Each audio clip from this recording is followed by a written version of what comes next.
Welcome to Unit 3. None of the modern movements that sought to moderate the social and cultural instability, none of the isms that you just wrote about in your last paper, definitively resolved the problems of the Industrial Revolution. Things just kept changing through the last half of the 19th century. In fact, the speed of change only seemed to intensify. There's a group of painters and artists named Futurists who embraced this rapid change. They spurned the value of tradition and instead preoccupied themselves with the future. Many of them embraced the new markets. They wanted the rapid changes to continue. Take a look at one of these futurist paintings. As you can see, it's full of color, artificial, manufactured color. There's a sense that things are speeding into an unknown future. One of the primary signatures of futurist paintings was the breaking of lines into segments and then spacing them in ever-increasing intervals to give the impression of acceleration. There's a kind of beauty and symmetry to it, but it also gives the sense of being out of control. In an exhilarating sort of way, the futurists would say. Another futurist painter, Umberto Bocciani, also captured this fluidity of the times in one of his works called Riot in the Galleria from 1910. It's a modern urban scene.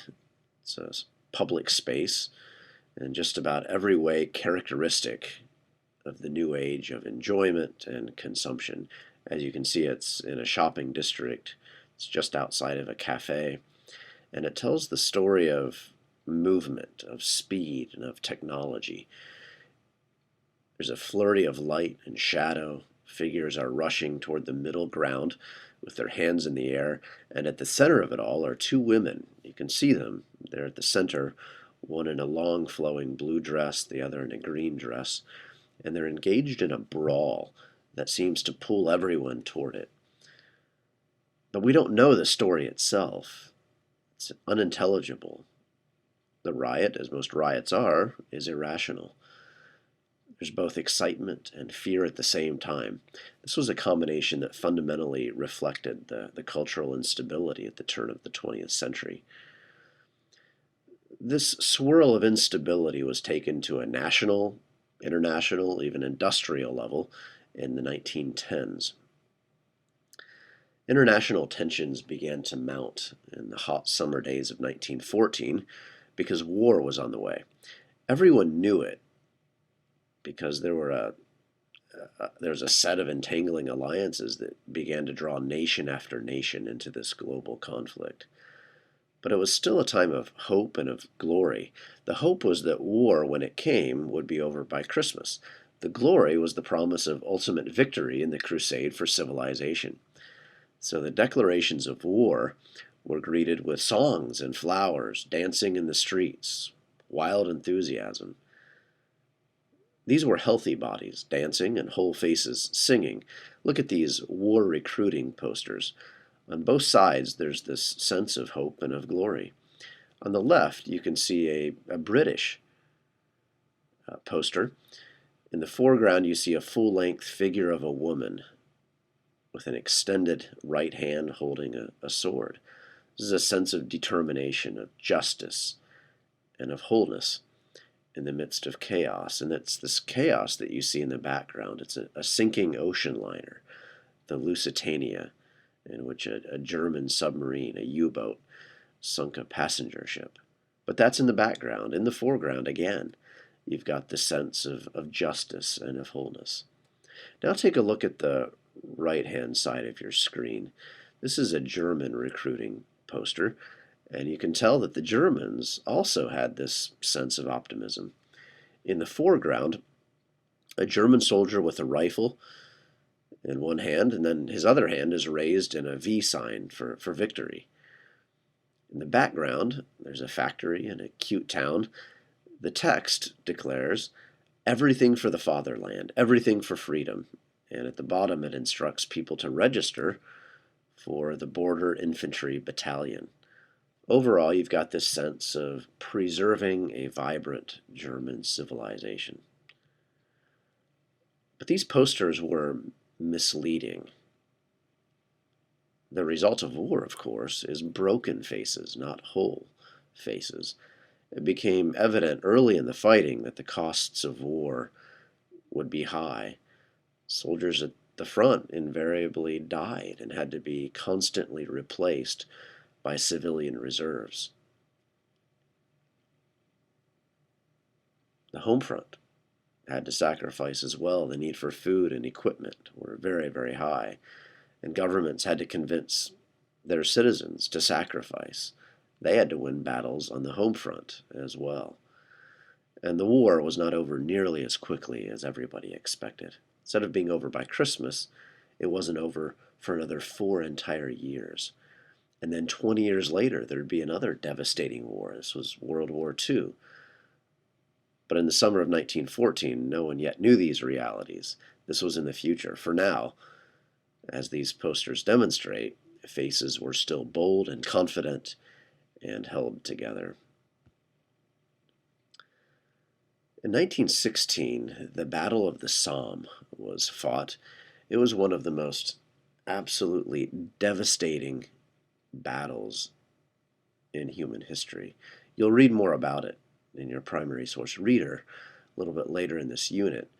But let me describe the nature of this battle a little bit even now. Both sides insisted on using mass frontal assault. The Allies eventually gained 7 miles of territory, but the result was a lot of dead bodies. 400,000 British lay dead at the end of this battle. Another 200,000 French had died. On the other side, 400,000 Germans died. Combined, this was over 1 million casualties. One eyewitness said, "Whole waves were being swept over by the fire. The dead lay in long rows where they had fallen. The wounded lay with them, pretending to be dead." You may have heard of the famed American author F. Scott Fitzgerald. He was the author of The Great Gatsby. He later described the scene. This is what he said. "See that little stream? We could walk to it in 2 minutes, but it took the British a whole month to walk to it. A whole empire walking very slowly, dying in front and pushing forward behind. And another empire walked very slowly backward a few inches a day, leaving the dead like a million bloody rugs."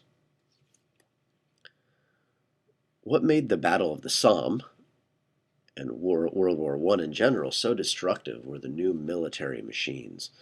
There were tanks, machine guns, poison gas, barbed wire, and flamethrowers, and together they resulted in a level of destruction unseen before this era of industrial warfare. Take a look at some of these images of battle. In the first here, you see the evacuation of the wounded. If you, in fact, manage to survive a firefight, you are taken by stretcher to a hospital. Upon arrival at one of these makeshift hospitals, the injured soldiers were photographed full face, and also their profile if their face was injured. If the treatment required a prosthetic device, the medical engineers chose the best they could from the cast of faces that were available. You see that in the top left image. If the injured person was lucky, the hospital would actually take a cast of their entire face so that it looked more like them. You can see that image there at the bottom of your screen.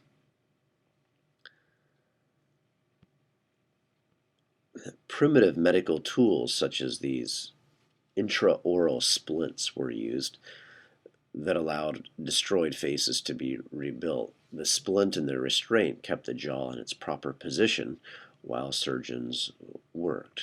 You can see that at work in the poor man there on the right.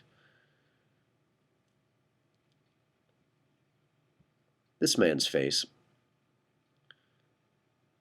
was reconstructed through grafting. A surgeon cut strips of 2 layers of skin at the top of the skull And this is because the quality of the scalp is much greater than any other place in the body, and then it was applied to his jaw to reconstruct a jaw that had been blown away during battle.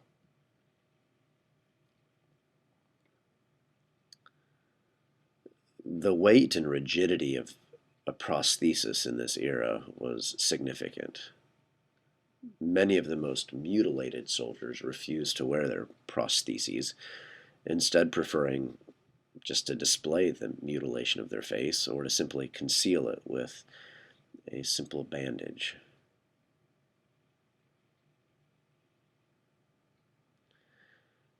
This photograph shows 5 wounded men standing side by side. It reflects the trauma of the violence and the brutality of the war, and these men were there at the signing of the Treaty of Versailles that finally ended the war.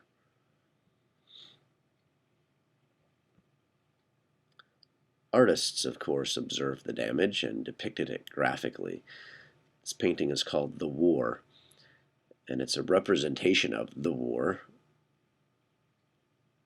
by a disfigured face, which is a more helpful and more accurate depiction of war than the patriotic flags that you often see in history books. If anything, psychological trauma from the war was worse than physical injury. Symptoms ranged from uncontrollable diarrhea to unrelenting anxiety. Soldiers who had bayoneted men in the face often developed hysterical tics of their own facial muscles. Stomach cramps seized men who had knifed the enemy in the abdomen. Snipers very often lost their sight. Many for years suffered terrifying nightmares of being unable to withdraw their bayonets from their enemies' bodies. We now understand some of these symptoms to be post-traumatic stress syndrome. Take the case of British soldier Arthur Hubbard. In 1916, Hubbard fought in a battle where he experienced, quote, "a terrible sight that I shall never forget as long as I live. We had strict orders not to take prisoners, but at one point I had finished cutting some wires away, only to empty my magazines on 3 Germans that came out of one of their deep dugouts. Bleeding badly, I put them out of their misery. They cried for mercy, but I had my orders. The officers had no feeling whatever for us poor chaps. It makes my head jump just to think about it." After this traumatic experience, Hubbard was ordered to go over the top, meaning that he had to leave the trenches and enter the no man's land at the Battle of the Somme. He managed to fight as far as the 4th line of trenches, and by this point practically his whole battalion had been wiped out by German artillery. But then he was buried in a mortar explosion. He managed to dig himself out, and then during the subsequent retreat was almost killed by machine gun fire. And finally, in this landscape of horror, he collapsed. Physically, he ended up in decent shape, but his emotional health was ruined, and he ended up in the hospital because of the shell shock that he experienced. The image that you see is from an Australian field hospital in 1917. Like Hubbard, the wounded soldier in the lower left of the photo has a dazed 1,000-yard stare, a frequent symptom of shell shock.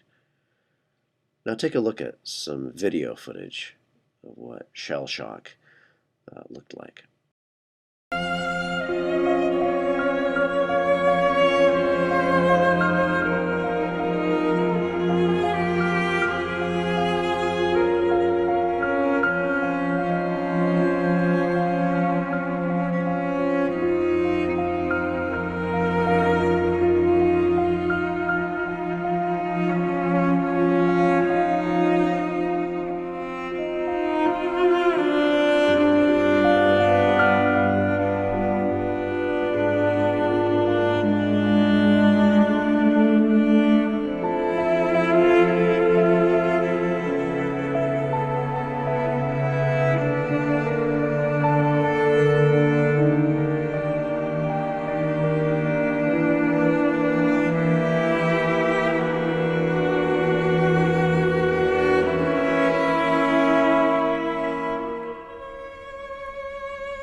When we read military history, when we read about hard fighting in Gettysburg or trench warfare in Europe, we must make a determined effort to recall that what happened was not merely an entry on a tally sheet or a casualty list. Those tallies represent the violent death of a human being, loved and cared for by a mother and a father, and full of hope and possibility. But because of war, this person has been torn apart by lead balls or shreds of sharp metal. Perhaps his intestines are hanging open, or his mouth is coughing up blood in a last paroxysm of pain and fear. In its new methods and in its industrial scale immensity, modern warfare reflected a crisis. In fact, Umberto Boccioni, the futurist artist who was obsessed with the speed and movement and technology, even violence, he too was a victim of modernity. He was a soldier in World War I, even painted images of it. But in 1916, he was wounded and then killed by new modern weapons. If he had known his fate, he may not have been so optimistic about the future. So in this unit, you'll be exploring the crises of modernity. You'll read about the disorienting new scientific and psychological theories of Freud, of Darwin, of Heisenberg. You'll read about the horrors of World War I, the Holocaust and World War II, and as you watch the film Fiddler on the Roof, you'll see the profound dislocations endemic in the modern age. These are not pleasant matters, but they're profoundly relevant. They remain with us still in the 21st century.